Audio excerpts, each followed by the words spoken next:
What's up everyone, and welcome back to Exploring Attractions. My name is Scott and you're watching your stop for all things theme park and attraction related. If you're new here, consider subscribing down below with those bell notifications on, and if you want to help out the channel further, we have a super thanks button down below. All that is always greatly appreciated. Universal Studios Hollywood has undergone some major developments for the better and some worse in the most recent years or so.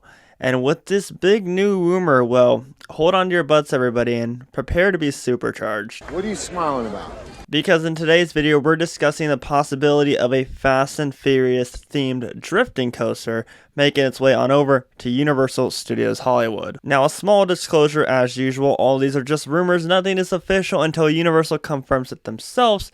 This rumor is actually more put out by Theme Park Stop, Alicia. You should definitely go check out her channel if you haven't already. She's usually the one to break these rumors and discuss them in a very well manner. Now, there's lots of rumors going on for this park, the West Coast Park. Obviously, the biggest thing is Super Nintendo World right now. We all know that's opening in 2023, but it looks like with the current construction progress, it could be done maybe even by November. Now, that's not to say it will open this year. It just seems to be the fact that it's going to be done very, very early and a lot earlier than we expected. I mean, they're moving extremely fast on the detail work and everything, and unless they plan a whole 3-month span of them taking a pause on this project and dragging their feet with it, I could definitely see it opening up in January of 2023. But like I said, probably no earlier than that. I just find it crazy how fast Super Nintendo World is moving along. But what's next for Universal after that? Do they target the lower lot? Do they target more production, a part of their studio tour? Do they bring a new show? Do they focus more on Horror Nights? Do they focus on a year-round haunt? What do they do next? That's the biggest question, isn't it? And that's why we're going to be talking about this Fast and Furious themed roller coaster. Now, if you're wondering where they can fit a roller coaster, this is rumored to be replacing the Animal Actor stage and the special effects stage show as well.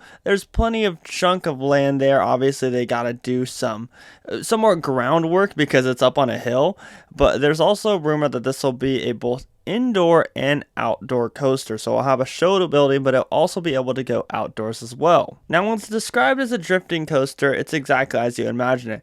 The cars would turn to be able to simulate the experience of you drifting. Obviously, it's a Fast and Furious coaster, so you want to feel like you're drifting in one of these cars. I mean, they have the same system with Guardians of the Galaxy and other coasters around the world, where you can turn the train and to see different show scenes and whatnot, depending on how they program it. Obviously, if this were to come true, then they definitely rely on screens because you don't really have a whole lot of physical sets that you can do with Fast and Furious, other than maybe, I don't know, an animatronic Vin Diesel. And when he's in B mode, he's just stuck on Sane Family over and over and over and over again. But speaking of Guardians of the Galaxy Cosmic Rewind, there's lots of reviews coming out as it is going through current previews over at Epcot, and the fact that when the screens move with the trains, it makes an awesome effect. And like I said, that would simulate the experience of the trains moving and being able to spin in a complete 360 direction. And I want to say early prediction that I think that's some of the same systems that Universal would implement in this attraction,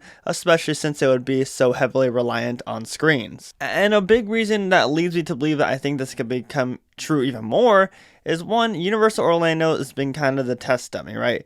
Hagrid's came, it was kind of like, are people going to enjoy it? Is it going to be a good ride? It's an amazing ride, fantastic. Then Velocicoaster starts getting built, another massive roller coaster. And this is something that you typically see in a Six Flags park or a Busch Gardens park, but Universal built one of their own. And let me tell you, the storyline and everything is amazing. Velocicoaster is definitely one of the best coasters that I've been on. So you have two of the most successful coasters in the Universal theme parks. Now, Universal Hollywood doesn't have a massive coaster. They have Revenge of the Mummy, which isn't massive, but they need some form of large-scale coaster. And I don't think they're going to be getting Velocicoaster in the near future at all, nor do I think that's in the plans to happen for Hollywood. So why not take an already existing franchise that's popular in the parks and one that's already existent in the parks in Fast and Furious and build that up on the upper lot? There also would be space down in the lower lot if you just completely get rid of Revenge of the Mummy.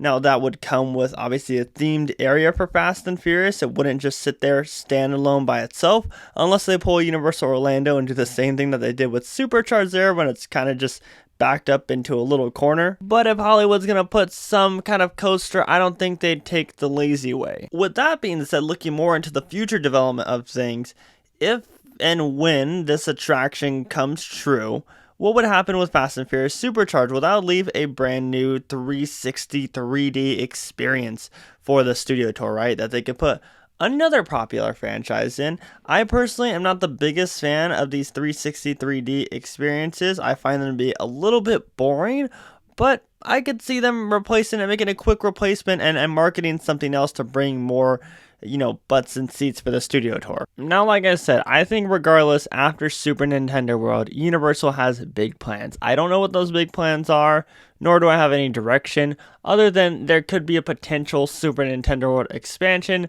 just with all those old sound stages being back there, and they're currently building new production areas.